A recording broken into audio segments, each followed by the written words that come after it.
Bem-vindos mais uma vez ao BLT, Bíblia, Literatura e Teologia.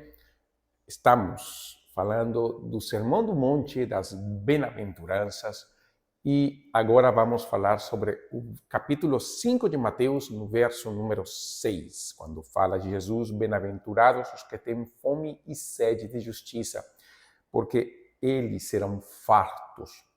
E não tem como a gente não pensar no texto de Mateus 6,33, no próprio Sermão do Monte, quando Jesus fala: buscai em primeiro lugar o reino de Deus e a sua justiça.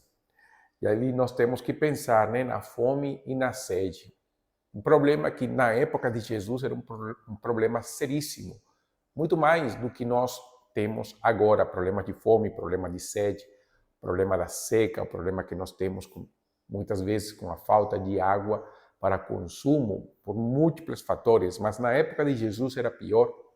Poucas cidades em Israel tinham um sistema de aqueduto.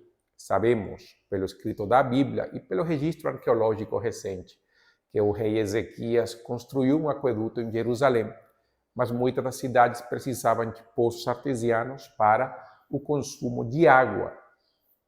E esse é um problema, inclusive, nos dias de hoje, Pouquíssima água é para consumo humano, considerada água mesmo. E ali Jesus fala que é bem-aventurado aquele que tem fome e sede, mas não qualquer fome e sede, era fome e sede de justiça, porque eles serão saciados pela graça divina. Mas vamos pensar em termos de justiça. O que a Bíblia fala com relação à justiça? É uma qualidade de ser justo, aquele cujo comportamento se encaixava no arcabouço da sociedade, que cumpria com as obrigações devidas, aquele que se comporta bem. Basicamente, esse é o conceito de justiça, de ser justo na sociedade como um todo. Mas na Bíblia nós podemos falar de três tipos de justiça: uma justiça legal, uma justiça moral e uma justiça social. A justiça legal é aquela que nós temos em Cristo através da justificação pela fé, em Romanos capítulo 5, verso 1. Paulo fala: justificados, pois, pela fé, mediante a fé, temos paz para com Deus por meio de Jesus. E é claro que nós, em Cristo, temos essa justiça já plenamente saciada. Por quê? Porque através da sua morte substituta na cruz, nós temos pleno acesso ao Pai. E a Bíblia vai mostrar justamente que ele satisfez a justiça de Deus por nós. Ele toma a nossa injustiça e nós assumimos a justiça dele. Sacrifício, substituto, precioso, perfeito. E ali, então, eu preciso de fome e sede dessa justiça para ser salvo. É ali que eu vou até Jesus, eu vou aos pés de Jesus, eu me arrependo dos meus pecados, clamo ao Senhor pela vida eterna. É o que Isaías fala no capítulo 55, a todos aqueles que têm sede, vinde às águas. É a graça de Deus. E eu preciso também compartilhar dessa justiça de Deus aos outros, para que eles também sejam saciados. É a graça da evangelização, da missão, de ir e pregar o evangelho a cada vida. Mas não somente isso. A Bíblia vai mostrar também que nós temos uma justiça moral, comportamento de vida. Nós, como cristãos, devemos anelar, desejar santidade da nossa vida plena, uma vida que manifeste um caráter justo, que não seja um moralista, legalista como os fariseus, mas que também não seja uma pessoa relaxada, liberal, no sentido das pessoas do mundo. Não é uma questão de tensão entre as duas áreas. A verdade é viver a plenitude da vida cristã em Cristo, cumprindo a lei de Deus através de uma fé que me leva à obediência. Efésios, na verdade, o livro todo vai mostrar isso. Paulo trabalha desde o capítulo 1 até boa parte do capítulo 4, justamente o que nós somos em Cristo e o que Jesus fez por nós desde a eternidade, no conselho eterno da Trindade, até sua morte na cruz, a reconciliação que tivemos com Deus, a reconciliação que tivemos com o próximo, o recebimento dos dons espirituais em Cristo para a edificação do corpo. E logo a seguir, Paulo vai trabalhar como é que nós devemos andar. No capítulo 4, Paulo vai dizer que não andeis como também andam os gentios, na vaidade dos seus próprios pensamentos. E ele vai mostrar que nós temos que despojar do velho homem que se corrompe segundo as concupiscências do engano e nos renovar no espírito do nosso entendimento, revestindo-os do novo homem, criado segundo Deus, em justiça e retidão procedentes da verdade. Então, nós devemos, como cristãos, desejar uma vida de justiça, onde o caráter de Cristo se manifeste às pessoas. Isso é completamente necessário. Justiça e santidade andam de mãos dadas. E por isso que isso é tão importante. É o caso de Mateus 6,33. O domínio do Senhor na nossa vida completa.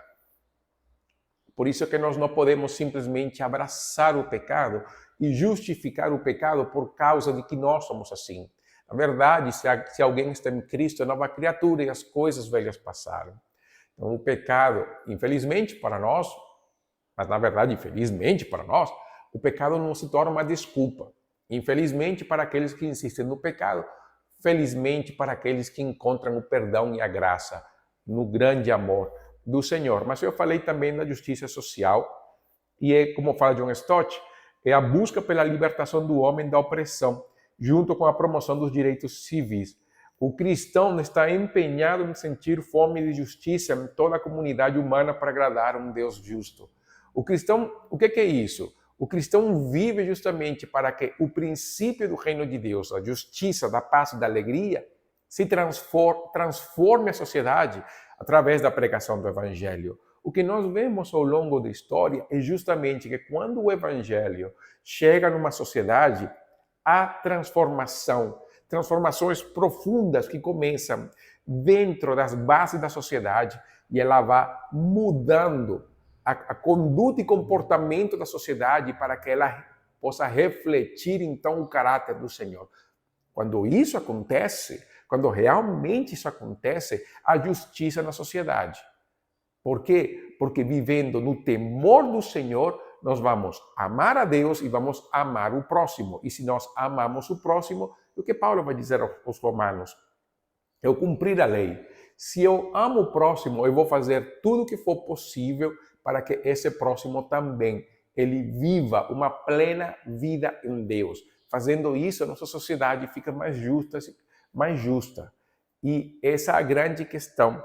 O problema nosso é querer mudar a sociedade em termos de justiça, sem primeiro mudar o coração. E como cristãos, e aí como se encaixam as três justiças. Quando Cristo é a nossa justiça, quando nós estamos plenamente justificados nele. Na verdade, a justificação é plena, né?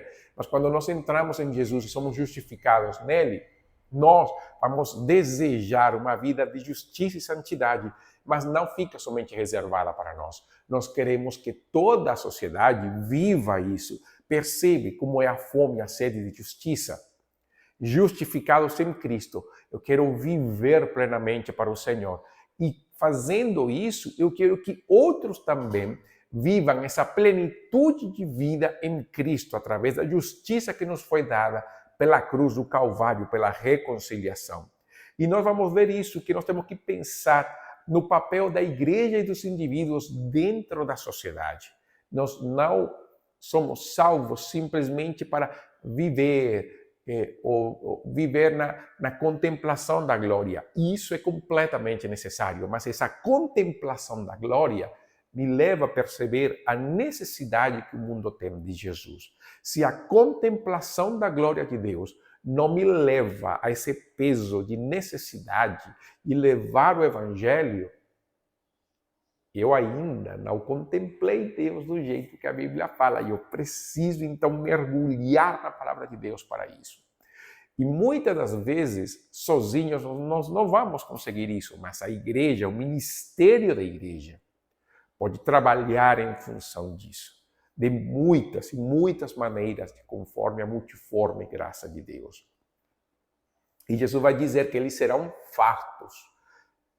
Possivelmente tudo que fazemos, ela não vai conseguir mudar a sociedade, mas para cada vida e pessoa vai fazer a diferença. cada um de nós, em Cristo, temos nossa justiça plena. Mas ainda na sociedade não aconteceu. E Jesus vai apontar, então, para a esperança futura do reino de Deus, quando Cristo, descendo do céu, estabelecendo, então, o seu trono de justiça, julgue as nações. E após esse juízo, então, novo céu, nova terra, e aqueles justificados em Cristo, aqueles que vestiram as suas roupas brancas por causa de serem lavadas no sangue do Cordeiro, e aqueles que pregaram o Evangelho, que creram, estarão para sempre com o Senhor, vivendo a plena justiça, paz e alegria. Os que rejeitaram o Evangelho estarão condenados eternamente no lago de fogo que arde como enxofre. Então nós temos uma esperança, sim, e nós devemos então lutar para que essa justiça se torne plena na sociedade. Como? Primeira questão, Cristo como Senhor e Salvador. Nós tendo a justiça de Deus na nossa vida através do sacrifício de Jesus recebido pela fé. Em segundo lugar, uma vida de santidade e justiça, onde nós possamos mostrar às pessoas a obra preciosa e transformadora de Jesus. E em terceiro lugar, uma vida que leva o Evangelho a cada vida. Uma vida que promove a transformação da sociedade através do novo nascimento. E esse é o papel missionário da igreja, que acontece aqui, fora, até os confins da terra. Para quê? Para que no final nós possamos viver a plenitude da justiça de Deus na volta de Jesus. Essa é bem-aventurados que têm fome e sede de justiça aqui no BLT. Nos acompanhe, se inscreve e participe desta comunidade. Que Deus te abençoe.